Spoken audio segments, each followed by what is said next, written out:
வணக்கம், நான் உங்கள் Athira. Welcome to Athira audio books.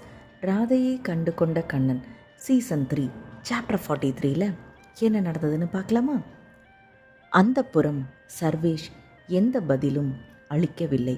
அவனது கிண்டலான குரலை மீண்டும் யோசித்து பார்த்த ராதிஷா, சர்வேஷ், அவருக்கு நீ ஏதாவது தீங்கு விளைவிக்க நேர்ந்தால் நான் உன்னை விடமாட்டேன் என்றாள் கோபத்துடன். உன்னால் என்னை என்ன செய்ய முடியும் என்று அதே கிண்டலான குரலில் கேட்டான் சர்வேஷ். ராதிஷாவின் கோபம் தலைக்கு ஏறியது. நான் உன்னை கொன்று விடுவேன் என்றாள். இதற்கு முன்பே லண்டனில் ராதிஷாவின் கண்களில் படுவதற்கு முன்பு சர்வேஷ் கியாஷுடைய ஃபோட்டோவை எரித்தது அவளுக்கு நினைவு வந்தது. அப்போதிருந்தே அவனை கண்டால் அவளுக்கு பிடிக்காது. கொலை வெறியில் திரிந்து கொண்டிருந்தவளுக்கு மீண்டும் அவன் அவள் விஷயத்தில் தவறு ஏதாவது செய்தால் நிச்சயம் கொன்று விடுவாள். அவளை அவளது கைகளால் கொன்று விடுவாள்.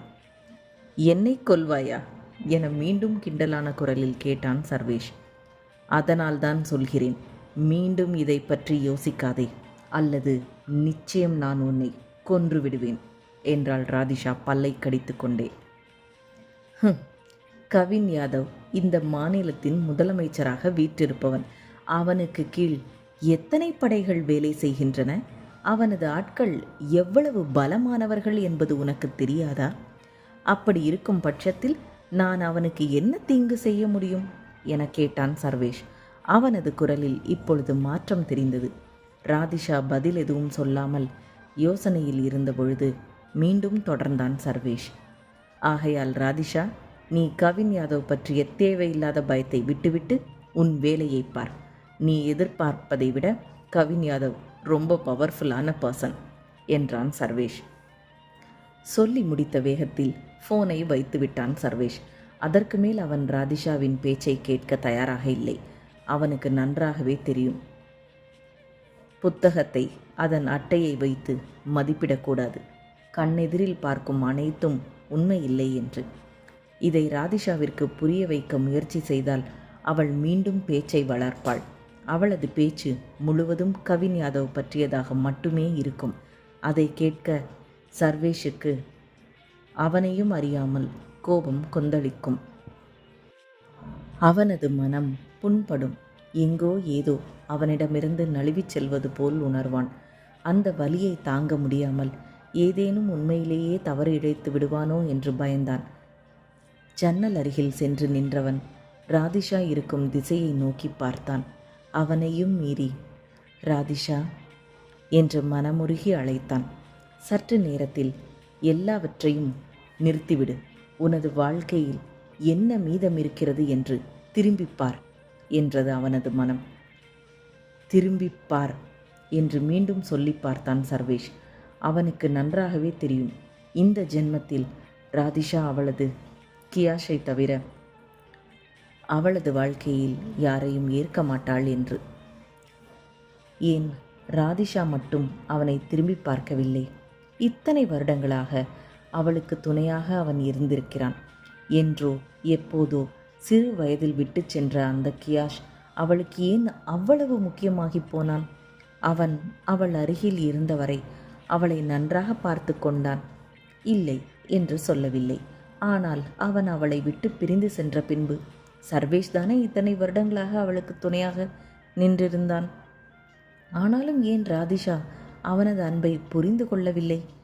ஆரம்பத்தில் ராதிஷா, சர்வேஷ், ரியான் மூவரும் ஒன்றாகத்தான் வளர்ந்தனர். ரியான் எப்படி ராதிஷாவிற்கு ஒரு நிழலாக இருந்தானோ அதே போல்தான் சர்வேஷும் இருந்தான். ஆனால் ராதிஷா வளர வளர அவளது அழகும் இளமையும் அவனை ஈர்க்க ஆரம்பித்தது. அத்தை மகள்தானே என்ற எண்ணமும் சேர்ந்து அவன் அவளை விரும்ப ஆரம்பித்தான். இதையெல்லாம் யோசித்து என்ன ஆகப் போகிறது? எதுவும் ஆகப்போவதில்லை என்ற முடிவுடன் எல்லாவற்றையும் தூக்கி போட்டுவிட்டு அவன் அவனது வேலையை செய்ய வேண்டும் என்று நினைத்தானே ஒழிய அவனால் செய்ய முடியவில்லை. அவனது மாமா கிருஷ்ணன் இன்று வரை பொறுப்புகளை சர்வேஷிடம் ஒப்படைத்திருக்கிறார். படிப்பு முடித்த கையோடு ரியானுக்கும் ஒரு பகுதியை பார்த்து கொள்ள பிரித்து கொடுத்திருக்கிறார். ஆனால் கிருஷ்ணனுக்கு மட்டுமல்ல, இந்த மொத்த குடும்பத்தாருக்கும் ராதிஷாதான் இளவரசி. இந்த மொத்த சாம்ராஜ்யத்தையும் அவள்தான் ஆள வேண்டும் என்று அனைவரும் விருப்பப்பட்டார்கள்.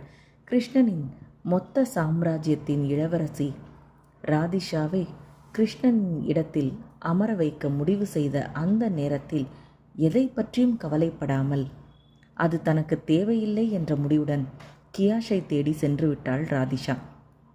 ராதிஷாவின் செயலால் கிருஷ்ணனின் கோபம் தலைக்கேறியது. அவனது மகள் இப்படி ஒரு காரியத்தை செய்வாள் என்று அவன் சற்றும் எதிர்பார்க்கவில்லை. ரியானிடம் பொறுப்புகளை ஒப்படைக்காமல் ராதிஷாவிடம் ஒப்படைக்க நினைத்தான் கிருஷ்ணன். ரியானை விட பொறுப்பான பெண்ணாக ராதிஷா சகலத்தையும் கவனித்துக் கொள்வாள் என்று நம்பியிருந்த அந்த தருணத்தில் கிருஷ்ணனின் நம்பிக்கை இழந்து வீட்டை விட்டு வெளியே சென்று விட்டாள் ராதிஷா. நடந்தவற்றை எப்படி சரி செய்யப் போகிறாள் ராதிஷா? கிருஷ்ணனுக்கு அவளது போக்கு பிடிக்கவில்லைதான். அவனும் ராதாவும் காதலித்து திருமணம் செய்து கொண்டவர்கள்தானே. அப்படி இருக்கும் பட்சத்தில் அவர்கள் இருவரும் இப்படி ஒரு செயலை செய்ய துணிந்ததில்லை. ராதிஷாவின் செயலுக்கு ராதாவும் ஒரு காரணம். அவள் என்ன செய்தாலும் செல்லம் கொடுத்து கெடுப்பவள் ராதாதான் என்று கிருஷ்ணனுக்கு நன்றாகவே தெரியும். ராதிஷா இவ்வளவு பெரிய காரியத்தை செய்துவிட்டு சென்றபோதும் ராதா அவளுக்கு பக்க பலமாகத்தான் இருந்தாள். அவள் மேல் அவ்வளவு நம்பிக்கை இருக்கலாம், தவறில்லை. அதே நேரத்தில் ஒரு தந்தையாக கிருஷ்ணனின் நிலைமையையும் ராதா புரிந்து கொண்டிருந்தால் இன்னும் சற்று நன்றாக இருக்கும் என்று தோன்றியது கிருஷ்ணனுக்கு. உண்மையான காதலுக்கு பிறந்த மகள் மேல் அவனுக்கு மட்டும் பாசம் இல்லாமலா போகும்? அவனை பொறுத்தவரை அவள்தான் எல்லாமே. அவன் மகள் மேல் வைத்திருந்த பாசம் அவன் கண்களை மறைத்தது. அந்த அளவிற்கு அதிகமான பாசம்தான் இன்று அவர்கள் இருவருக்கும் இடையில் ஒரு திரையை உருவாக்கியது. தந்தைக்கும் மகளுக்குமான இந்த போராட்டத்திற்கு நடுவில் மாட்டிக்கொண்டு முழிப்பது நம் ராதா மட்டும்தான். ஒரு தாயாக அவள் அவளது மகளுக்கு செய்ய வேண்டிய எல்லாவற்றையும் செய்ய நினைத்தாள். அதே நேரம் அந்த காரணத்தினாலேயே கிருஷ்ணனின் கோபத்திற்கும் ஆளானாள். கிருஷ்ணனை சமாதானப்படுத்த கஜினி படையெடுப்பது போல் ராதாவும் படையெடுத்து கொண்டுதான் இருந்தாள். ஆனால் கிருஷ்ணன் சற்றும் அவளுக்கு செவி சாய்க்கவில்லை. ஒருபுறம் கிருஷ்ணனின் கோபமும் மறுபுறம் மகளின் கோபமும் வேறுபுறமாய் இழுத்துச் செல்ல நடுவில் தடுமாறினாள் ராதா. ஃபோனை வைத்த ராதிஷா சர்வேஷ் சொன்னவற்றை மீண்டும் யோசித்து பார்த்தாள். அவன் சொல்வதும் அவளுக்கு சரியாகத்தான் பட்டது.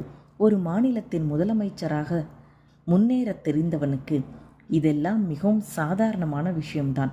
எல்லோருக்கும் நல்லவனாக இருக்க நினைப்பவர்கள் எப்படி இவ்வளவு உயரத்தில் போய் அமர முடியும்? அவனுக்கு நண்பர்களே பெரிதாக இல்லை என்று தோன்றியது ராதிஷாவிற்கு. இருவரும் நல்ல விதத்தில் பேச ஆரம்பித்த பின்பு அவளது கியாஷுக்கு உற்ற துணையாக இருக்க வேண்டும் என்று நினைத்தாள் ராதிஷா.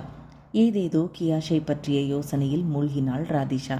அவள் எதிர்பாராத நேரத்தில் இருவர் பேசிக்கொண்டே அவள் அறைக்கருகில் வருவது அவளுக்கு கேட்டது. குரலை கேட்ட மாத்திரத்தில் அதிர்ச்சியானாள் ராதிஷா. இந்த லவ் ஸ்டோரியில் அடுத்து என்ன நடந்ததுன்னு நெக்ஸ்ட் எபிசோடில் பார்க்கலாம். Bye wears.